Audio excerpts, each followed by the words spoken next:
저는 운동은 좋아하는데 운동 선수는 안 해봤어요. 지금 도쿄에서 올림픽 경기가 끝났는데요. 메달을 두고서 각축하는 선수들의 그 긴장감이 어떤 것일까 생각해 보면 거의 그 정도는 아닐지 모르겠지만 매주 이렇게 말씀을 증거할 때 저에게는 그 긴장감이 있습니다.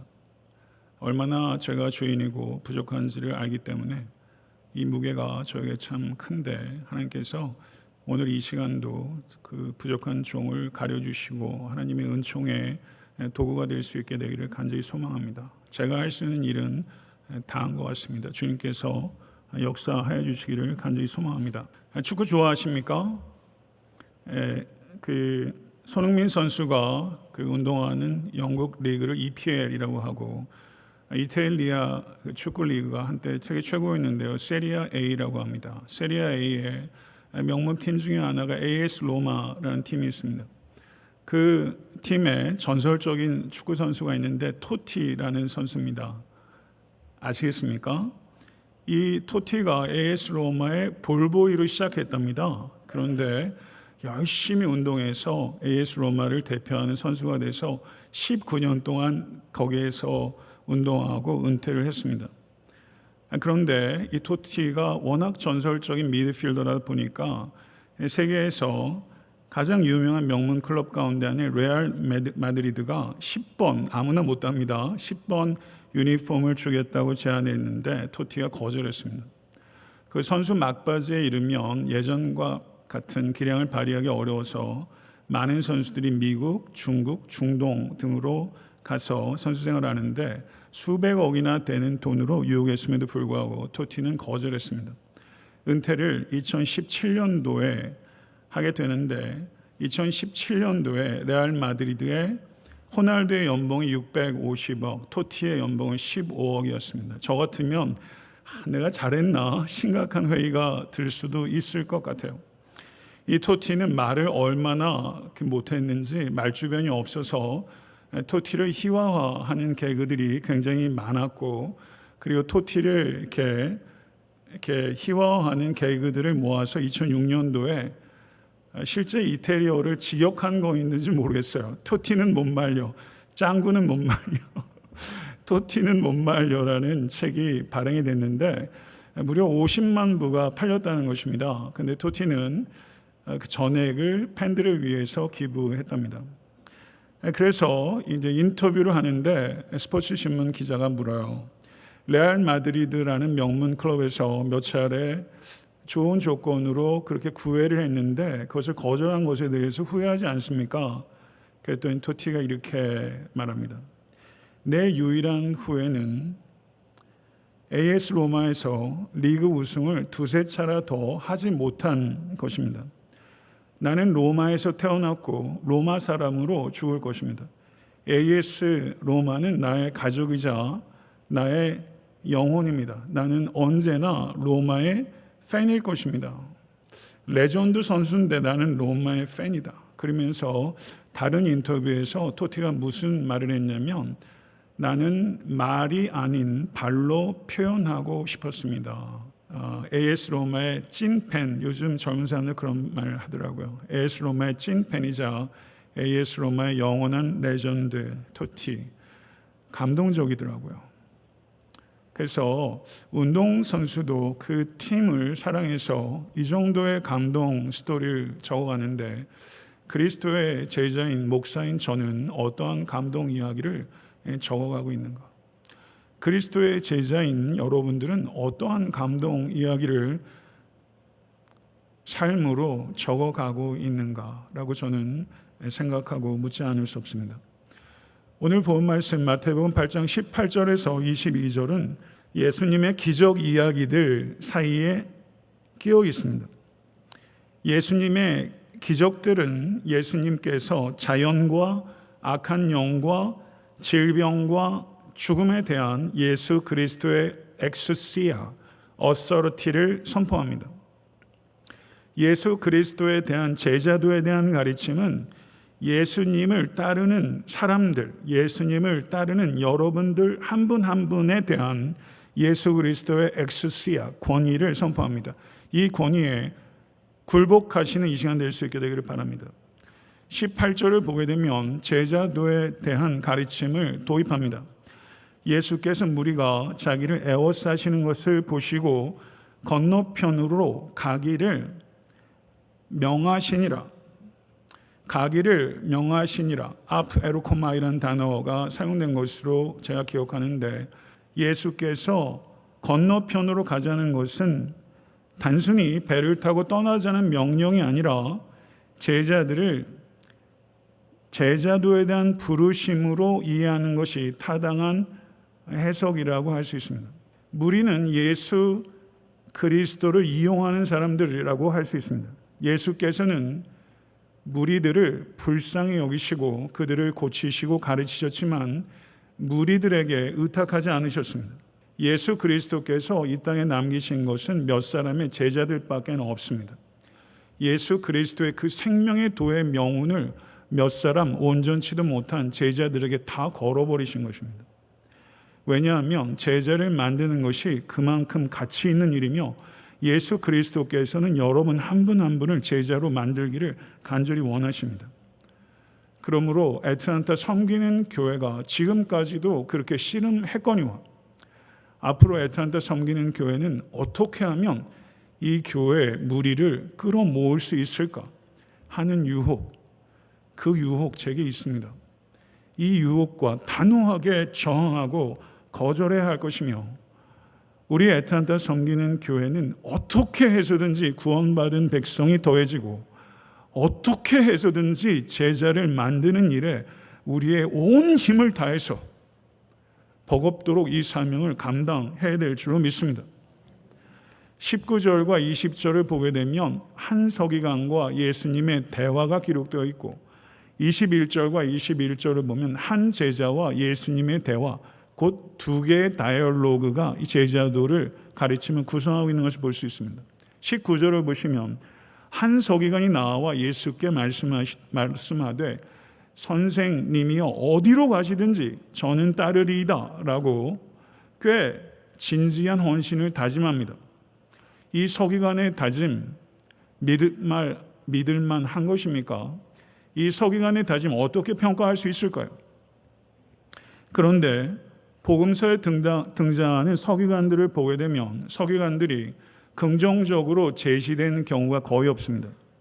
또한 복음서에서 예수님을 선생님이요 라고 불렀던 사람들 중에서 참된 제자의 삶을 살았던 사람은 없었습니다. 그러므로 오늘 본문에 나타나는 이 서기관의 열정적인 헌신은 의심스러운 것입니다. 그러면 이 서기관은 왜 예수께 나와서 따르리이다 라고 말했을까요? 어쩌면 이 서기관은 예수 그리스도의 기적을 목격했기 때문에 예수님께 나와서 따르겠다고 깊이 없는 헌신의 다짐을 한 것으로 이해하는 것이 적절할 것입니다. 여기서 따르리이다, 이것은 제자도의 랭귀지입니다. 헬라어로 아쿨로 세오라는 단어입니다. 따르리이다라는 이 제자로서의 헌신의 다짐은 이 서기관이 제자도가 반드시 포함하는 대가의 깊이를 생각해 보지 않은 매우 피상적이고 성급하며 결코 신뢰할 수 없는 다짐이었다고 우리는 평가할 수 있는 것입니다. 이에 대해 사람의 중심을 아시는 예수께서 20절에 말씀하시기를 여우도 굴이 있고 공중의 새도 거처가 있으되 인자는 머리 둘 곳이 없도다 라고 주님께서 말씀하셨습니다. 아마 페부가 서늘했을지도 모릅니다. 예수께서는 자신을 따르는 길에는 큰 대가가 있다는 것을 결코 숨기는 법이 없으셨습니다. 예수님께서는 자신을 따르려면 심지어 머리 둘 곳조차 없는 불확실하고 위험한 여행이라는 것을 예수님께서 처음부터 분명하게 말씀하셨습니다. 자신을 따르려느냐, 나를 따르려는 길에는 안전한 주거조차 보장할 수 없는 최소한의 욕구조차 내려놓을 수밖에 없는 자기 희생의 길이 될 것이라고 주님께서 서기관에게 말씀하셨습니다. 예수께서 지금 우리에게 말씀하고 있는 것으로 받아야 하는 것입니다. 사랑하는 성도 여러분, 예수 그리스도께서는 이 서기관에게 급진적인 삶으로 초청하셨던 것처럼 여러분과 저도 급진적인 삶으로 초청하신 것입니다. 예수님의 가르침 거북합니다. 예수님의 가르침 설교하기도 까다롭습니다. 경악스러운 가르침 아닙니까? 마치 나를 따라오려느냐? 오히려 따라오지 못하도록 예수께서 주저앉히시는 것처럼 느낄 정도로 예수 그리스도께서는 무리를 모으시는 데는 전혀 재주가 없으신 겁니다. 이렇게 가르치시는데 무리가 모일 수 있겠습니까? 저는 존 스토트 목사님을 너무너무 좋아합니다. 그의 언어와 신학과 삶을 너무너무 존경합니다. 이 존 스토트의 글은 탁월합니다. 이 존 스토트의 90살에 존 스토트 목사님이 천국에 가셨는데요.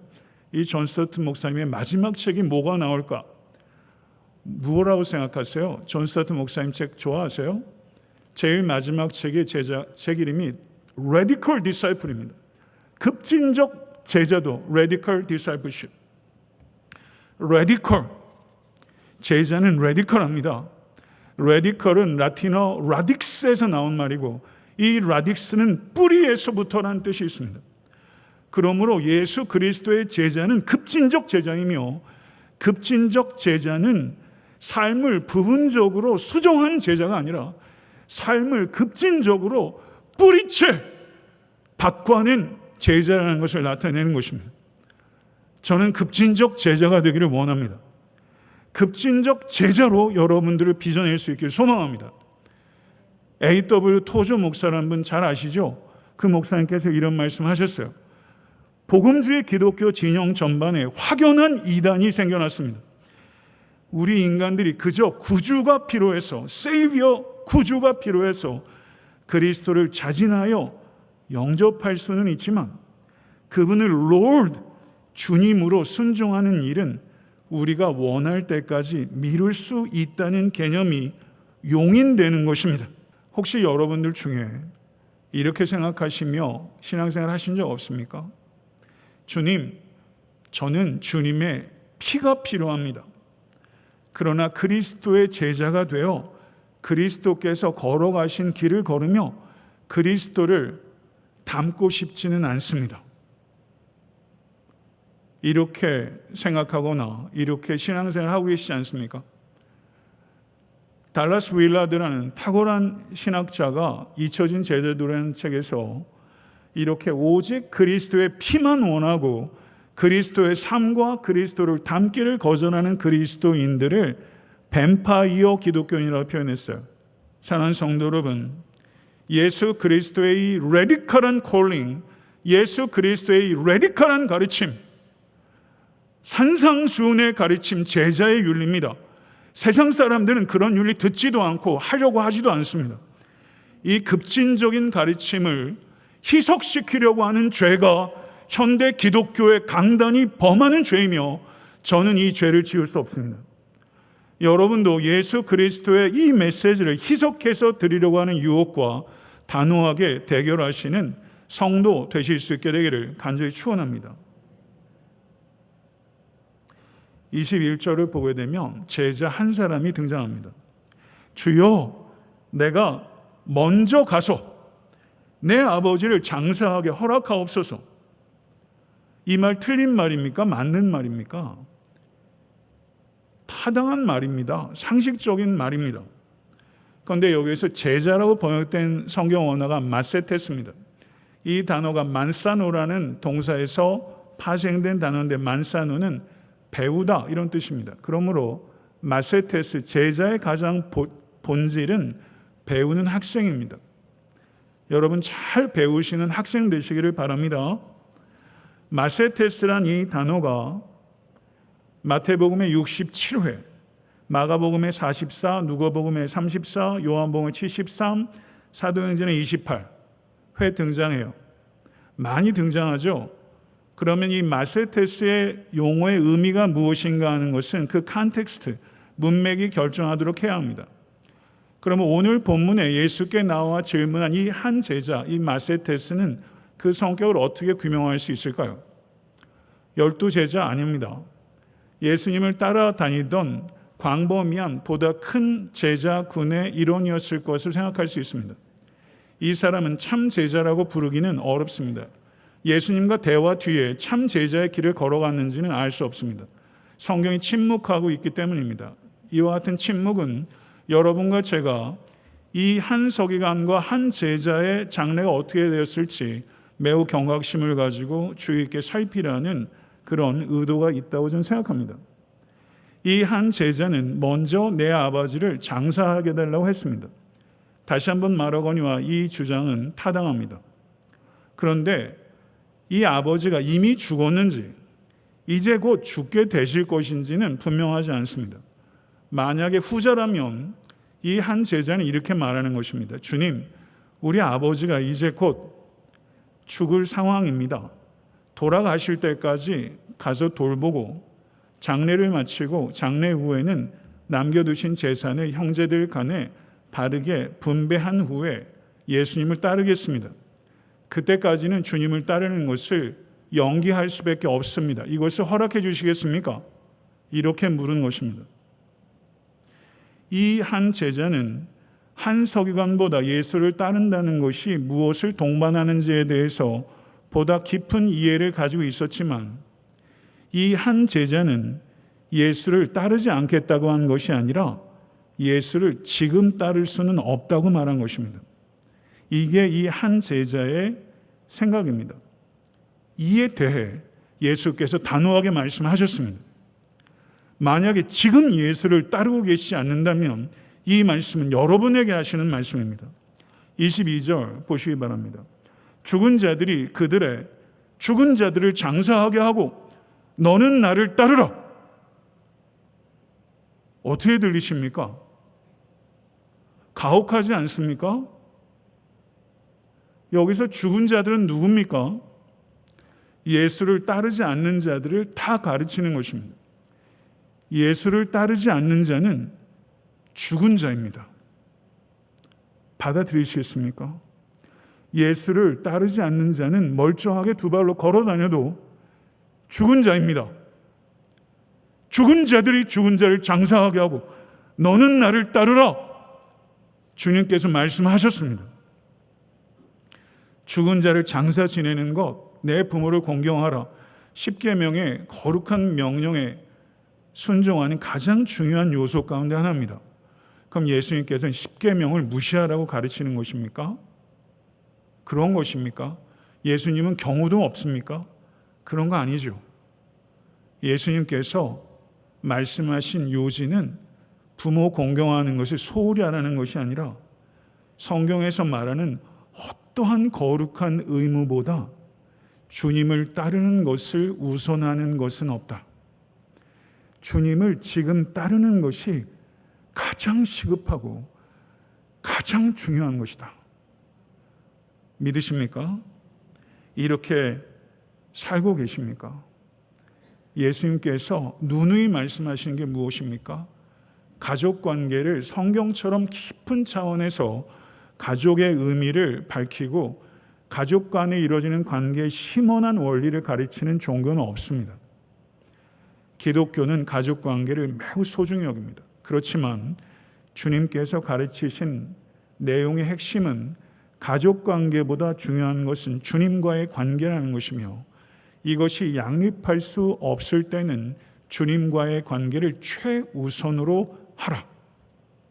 이것 받아들이시겠습니까? 생명보다 소명이 중요하다. 받아들이신 적 있으십니까? 따르라. 아콜로세이. 명령형이죠. 이 명령의 시제가 현재 시제입니다. 그러므로 지금 예수님께서는 이 한 제자에게 지금 나를 따르라. 그리고 현재적으로 지속적으로 나를 따르라. 지금 나를 따르라. 그리고 지속적으로 나를 따르라. 주님께서 여러분에게 말씀하고 계신 것입니다. 예수님께서는 지금 따르라고 하시지 사정을 보니까 이해가 되네. 내일 따르라. 그거는 안 목사는 할 수 있는 말인지 모르겠지만 우리 주님은 그렇게 말씀하지 않으세요. 내일 따르라고 말씀하지 않습니다. 오늘 따르라는 것입니다. 내일 살아있을지 어떻게 압니까? 내일 따를 수 있다고 누가 보장합니까? 오늘 내 부친 장사하게 달라고 한 그 사람이 내일 어머니가 돌아가실지 어떻게 압니까? 내 모친 장사하게 달라고 얘기할 수 있지 않겠습니까? 뭘 확신 있게 얘기할 수 있겠습니까?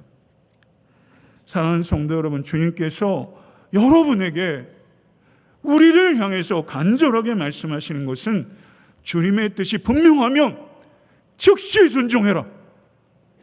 즉시 순종해라. 이 말씀 받아들이시겠습니까? 이 말씀 받아들이십시다. 아무리 상식적이고 아무리 타당하고 한 일이라 할지라도 주님께서 말씀하시는 것이 분명하면 즉시 순종하겠습니다. 오늘 이 순종 결단하시는 여러분과 제가 될 수 있게 되기를 간절히 소망합니다. 카일 아이들먼이 쓴 팬인가 제자인가 하는 책이 있는데요, 책이 썩 잘 됐습니다. 거기에 저는 목차를 주의 있게 보거든요. 책을 읽으면 서평, 목차 보게 되면서 큰 맵을 일단 그리고 책을 읽어요. 거기에 목차에 이렇게 기록되어 있습니다. 경청하십시오. 목차에 나는 어디든지 간다. 예수님이 지시하면 어디든지 따라 나선다. 나는 언제든지 행한다. 더 이상 변명하거나 꿈을 내지 않는다. 나는 무엇이든지 드린다. 전부를 드리지 않으면 드리지 않은 것이다. 말씀을 맺겠습니다. 그리스도인으로 여러분들을 불러주셨습니다. 아멘. 그리스도인으로 불러주신 것은 여러분들을 그리스도의 제자로 불러주셨다는 뜻입니다. 초대교회는요, 그리스도인은 다 그리스도의 제자라고 생각했어요. 그런데 사탄은 이것을 괴리 분리시켰어요. 그래서 교회를 약화시켰어요. 그리스도의 제자는 특별한 사람만 되고 그리스도의 제자가 안 되면서 그리스도인으로 있을 수 있다고 사탄이 혼동을 일으켰어요. 억울하지 않습니까? 그래서 성도가 약해졌어요. 그래서 교회가 약화된 거예요. 그리스도인은 다 그리스도의 제자입니다. 교회 양육 프로그램 중에서 초신자 과정, 제자 과정, 사역자 과정 이렇게 편의로 나눈 적이 있어요. 저희 교회도 그랬어요. 회개했어요. 잘못된 거예요. 초신자도 제자예요.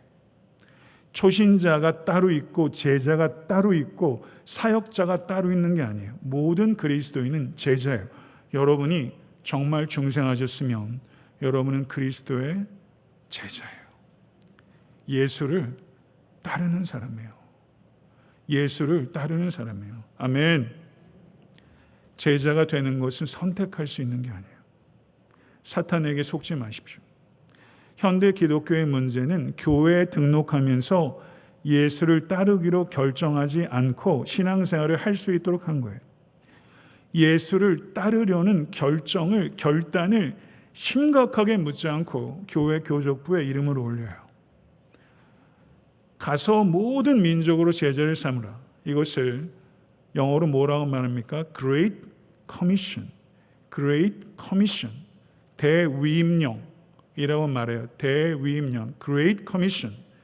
그런데 서두에 제가 인용했던 달라스 윌라드는 잊혀진 제자들을 이야기하면서 제자도를 선택사항으로 만들어버린 현대 기독교가 범하는 중대한 누락, Great Omission, Great Commission, Great Omission, C를 빼버리고 Great Omission, 제자가 안 되고도 신앙생활 할 수 있고 제자가 안 되고도 구원받을 수 있다고 말하는 이 중대한 누락, Great Omission에 대해서 이야기를 했습니다. 이 중대한 누락의 죄 우리는 범해서는 안 될 것입니다. 사랑하는 성도 여러분, 제자가 되십시다. 제자가 돼서 제자를 삼을 수 있는 우리 모두가 될 수 있기를 간절히 소망합니다. 나는 예수를 따르진 않지만 예수님은 믿어요. 공허한 거짓말 더 하지 마십시오. 그건 공허한 이단입니다. 사랑하는 성도 여러분, 다시 한번 말씀드리거니와 풍성한 삶은 제자의 삶을 살아갈 때 여러분의 것이 될 줄로 믿습니다. 전심을 들이십시오. 전부를 들이십시오. 그러면 전폭적으로 하나님께서 여러분을 붙잡아 주시는 삶을 경험하게 될 줄을 믿습니다. 그리스도를 따르는 것이 나의 영원한 삶의 목표로 삼으셔서 그 목표가 나의 모든 일상과 일터에 적용되도록 지속적으로 그리고 점진적으로 체계적으로 그리스도를 따르는 것이 여러분의 사업과 일터와 자녀 양육 가운데 스며들 수 있도록 삶을 이끌어 가실 수 있게 되기를 간절히 축원합니다. 급성장하는 교회들이 있습니다. 드물어요. 그런데 애타한테 섬기는 교회도 지난 12년 동안 급성장했다고 할 수 있습니다. 비즈니스, 저는 잘 몰라요. 비즈니스 해본 적은 없어요. 비즈니스에서 최악이 뭐냐면요, 중요하지 않은 곳에서 성공하는 것이 비즈니스적으로는 실패랍니다. 중요하지 않은 곳에서 성공하는 것. 교회가 제자를 양육하는 것이 가장 중요한데 제자를 양육하는 데서 성공하지 못하고 다른 곳에서 성공하는 것, 그것은 교회의 실패입니다. 우리는 그 실패 범하지 않을 것입니다. 여러분도 그 실패 범하지 마십시오. 다시 한번 묻겠습니다. 진심으로 예수를 따르고 계십니까? 여러분들께서 전도하셔서 여러분들로 인해서 예수를 따르는 사람이 있습니까? 한 사람이라도 있습니까? 여러분 때문에 예수를 따르게 된 사람이 한 사람도 없다면 그렇게 살아도 됩니까? 여러분 돌이키실 수 있게 되기를 바랍니다. 제자가 먼저 되셔서 제자를 삼으십시오. 애타한테 섬기는 교회는 제가 읽었던 J.D. 그리어가 쓴 담장을 넘는 그리스도인이라는 책에 이런 얘기가 있어요. 교회는 군중으로 들어와 군대로 나가는 공동체다. 군중으로 들어와 군대로 나가는 공동체. 애타한테 섬기는 교회는 그렇게 될 것입니다. 무리로 들어와 제자로 나가는 교회입니다. 여러분의 가정에, 여러분들의 일터에 애타한테 섬기는 교회, 그런 역사가 나타나야 합니다. 이 일을 위해서 헌신하실 수 있게 되기를 우리 주 예수 그리스도 이름으로 간절히 축원합니다. 기도하겠습니다.